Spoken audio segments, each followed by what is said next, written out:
Women's Rights Party was founded last year after Kelly J. Keen's tour of New Zealand, which culminated in the horrible things at Albert Park in Auckland. New Zealand trans activists, I think, are some of the worst. They are very far gone down, in this cult. Jill Ovens is one of the co-leaders of the party, and they just, after that experience... You were shaken. For the union. I couldn't work for several days. I couldn't focus on my job. That's what sparked the Women's Rights Party? Yes. She decided, okay, we need to have some proper political pushback here.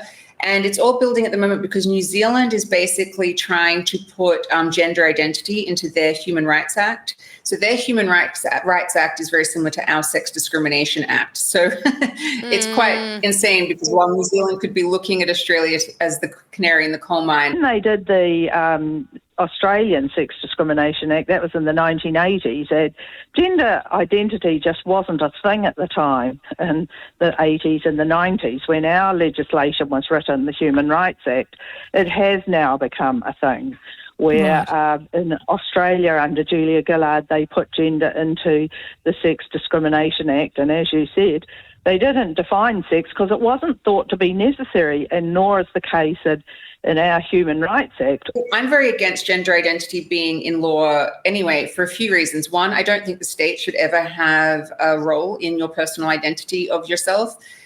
Two, gender identity really only has any sort of role to play in law if it is trying to override sex-based rights. Also freedom of belief and freedom of speech.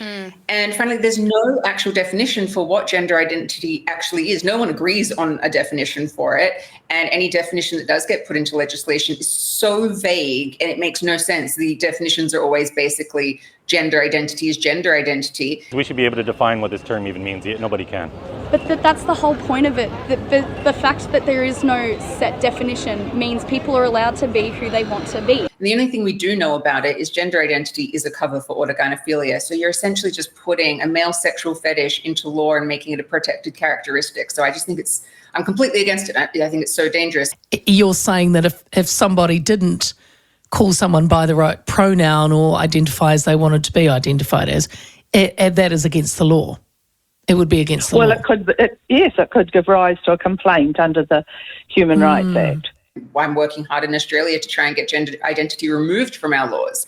So I was in New Zealand basically warning them and saying, just do everything you can to stop legislators putting gender identity in here. I mean, it's 2024. We are so far gone in this issue, and everyone should, from both sides, everyone should know enough about it now to know that putting gender identity into legislation doesn't work. It has worked literally nowhere. All it does is create expensive court cases and waste a lot of people's time and create chaos. The activist lobby is so powerful, and they are so litigious, and they are so aggressive, and we saw what happened with Kelly J. I mean, she got bumped around by the crowd, and as I saw someone say on X, formerly Twitter, if those trans activists had got to her, do you think they would have stopped? No, they wouldn't have. I think, in my opinion, they would have killed her. It was completely outrageous.